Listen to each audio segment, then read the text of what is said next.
បាទជម្រាបសួរពុកម៉ែបងប្អូនក៏ដូចជាប្រិមិត្តចានឌីទាំងអស់អញ្ចឹងថ្ងៃនេះខ្ញុំមានវីដេអូមួយបាទណែនាំឲ្យបងប្អូនមកស្គាល់ពីបាទប៉ុងមុខរបស់ត្រាក់ទ័រចានឌីបងប្អូនបាទប្រភេទ 5E អញ្ចឹងដោយបញ្ជាក់អញ្ចឹង 5E មាន4 model បងប្អូនប៉ុន្តែ model ដែលពេញនិយមបំផុតសម្រាប់ជាកសិករខ្មែរគឺមាន5055 5065និង5075បាទអញ្ចឹងតាក់ទងជាមួយនឹងការថែទាំជារឿងដ៏សំខាន់បំផុត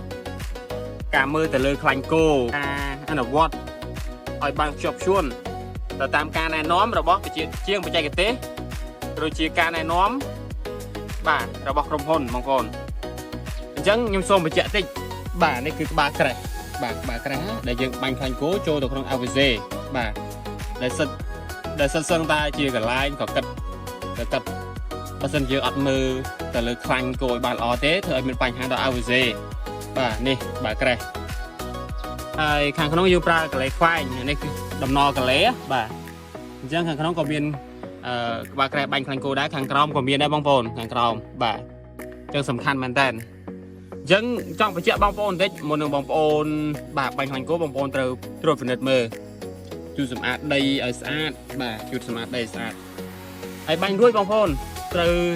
យកកណាត់មកជូតខ្លាញ់គោទៅចុកក្បាលក្រេះជូតឲ្យស្អាតអញ្ចឹងដល់ពេលដែលបងប្អូនយកត្រាក់ទ័រទៅធ្វើការអញ្ចឹងធូលីដីនឹងអត់មានជាប់ទេបាទអត់មានជាប់ទេធ្វើការរួចលាងសម្អាតឲ្យស្អាតបាទដើម្បីថែទាំប៉ុងមុខរបស់ត្រាក់ទ័រឲ្យប្រើប្រាស់បានយូរវែង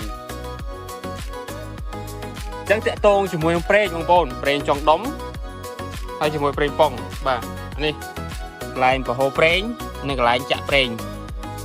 បាទអញ្ចឹងកន្លែងប្រហូរប្រេងបងប្អូនគ្រាន់តែបង្វិលកង់មកខាងក្រោមទៅប្រហូរបានដល់ពេលចាក់បងប្អូនបាទបង្វិលកង់ឲ្យបានមុំបាទ0 ដឺក្រេយើងគិតជាមុំណាមុំ0 ដឺក្រេមុំស្មើថាមុំស្របជាមួយនឹងផ្ទៃផែនដីចេះបងប្អូនបាទអញ្ចឹងយើងចាក់មកប្រេងហៀតាមមាត់ទៅយើងបិទបានហើយបាទយកអត់មានបឆោឡើងលើណាថាមុំ90អត់មានបឆោចាក់ទេគេចាក់ពេញទេបងប្អូនចាក់ពាក់កណ្ដាលបាទហើយចំពោះប្រេងប៉ុងចឹងដែរបាទប្រេងប៉ុងនេះកន្លែងបាទចាក់ប្រេងហើយខាងក្រោមកន្លែងប្រហូរប្រេងបាទអញ្ចឹងយើងធ្វើការផ្លាស់ប្ដូរប្រេងទៅតាមការណែនាំរបស់ជាងបច្ចេកទេសក៏ដូចជាគោលការណ៍របស់ក្រុមហ៊ុនបាទដើម្បីឲ្យប៉ុងមុខរបស់យើងប្រើប្រាស់បានយូរវែងបងប្អូនសំខាន់មែនតើសំខាន់បាទអញ្ចឹងនៅក្នុងវីដេអូនេះគឺមានតែប៉ុណ្ណឹងទេបងប្អូនអញ្ចឹងចង់សូមឲ្យបងប្អូនជួយចុច Subscribe ដើម្បីទទួលបានវីដេអូថ្មីៗចែករំលែកអំពីចំណេះដឹងត្រាក់ទ័រចាន់ឌីក៏ដូចជាលក្ខណៈពិសេសផ្សេងៗទៀតបាទ